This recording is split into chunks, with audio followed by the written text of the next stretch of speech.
ஒவ்வொரு பிரபலங்களினுடைய வாழ்க்கைக்கு பின்னாடி பல விஷயங்கள் புதைந்திருக்கும் அப்படின்னு சொல்லலாம். அப்படி பார்த்தோம்னா, தன்னுடைய 21 வயதில வீட்டை விட்டு நான் வெளியே ஓடி போயிட்டேன். 2 முறை திருமணம் பண்ணியிருக்கிறாரு ஆர்ஜே பாலாஜி. என்ன நடந்தது அவருடைய வாழ்க்கையிலன்றதை வீடியோக்குள்ள போய் பார்த்து தெரிஞ்சுக்கலாம். ஆர்ஜேவாக பணியாற்றி பிரபல தொலைக்காட்சி சேனல்களில் விஜயவாகவும் காமெடி நடிகராகவும் நடித்து பிரபலமானவர் நடிகர் ஆர்ஜே பாலாஜி. காமெடி நடிகராக பல படங்களில் நடித்து வந்த ஆர்ஜே பாலாஜி மூக்குத்தி அம்மன், வீட்டில் விசேஷம் போன்ற படங்களை இயக்கி இயக்குனர் அவதாரம் எடுத்திருக்கிறாரு. சமீபத்தில் சிங்கப்பூர் சலூன் என்ற படத்தில் முக்கிய ரோலில் நடிச்சிருக்கக்கூடிய ஆர்ஜே பாலாஜி படத்தின் ப்ரமோஷனுக்காக பல பேட்டிகளில் கலந்துட்டு வராரு. அதே போல் படம் வெளியாகி மக்கள் மத்தியில் நல்ல விமர்சனத்தை பெற்று வந்துருக்கு. இந்த நிலையில் சமீபத்தில் அவர் கொடுத்துருக்கக்கூடிய பேட்டியில் திருமணம் பற்றிய சில விஷயங்களை பகிர்ந்திருக்காரு. ஒரு டாஸ்கில் பார்த்தோன்னா, ஆர்ஜே பாலாஜியிடம் 4 அல்லது 5 மாதத்திற்கு ஒரு ஃபோன் நம்பர் மாற்றுவேன். எனக்கு 2 முறை கல்யாணம் நடந்துச்சு.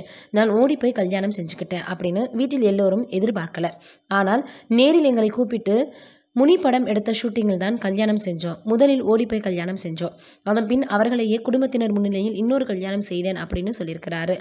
இதற்கு சித்து 2ஆம் கல்யாணம் பண்ணிக்கலாமே அப்படின்னு கேட்டதற்கு, அதாவது இந்த ஷோ முடிந்ததும் இந்த படம் ப்ரமோஷனுக்கு ஏண்டா வந்தோம் அப்படின்னு யோசிக்காமல் ஜெயிலையும் சென்று அப்படி யோசிக்கணும் அப்படித்தானே அப்படின்னு ஆர்ஜே பாலாஜி காமெடியாக பார்த்தோன்னா பதில் சொல்லியிருக்கிறாரு. மேலும் ஏண்டா நல்ல நாளில் கல்யாணம் பண்ணாமல் ஓடி போய் கல்யாணம் பண்ணீங்கன்னு கூறி நல்ல நாளில் கல்யாணம் பண்ணி வச்சாங்க. அதற்கப்புறம் பார்த்தோன்னா மிகப்பெரிய அளவில் இப்போ இந்த விஷயம் பேசப்பட்டு வந்துட்டுருக்கு.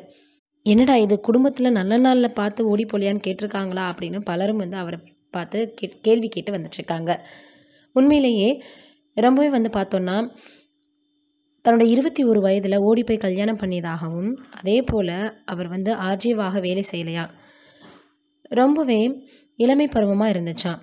அதையும் தாண்டி 9,700 ரூபாய் சம்பளம் வாங்கியிருக்காரு. ஹாஸ்டலில் இருந்து ஓடி போய் தான் கல்யாணம் பண்ணியிருக்கிறாரு.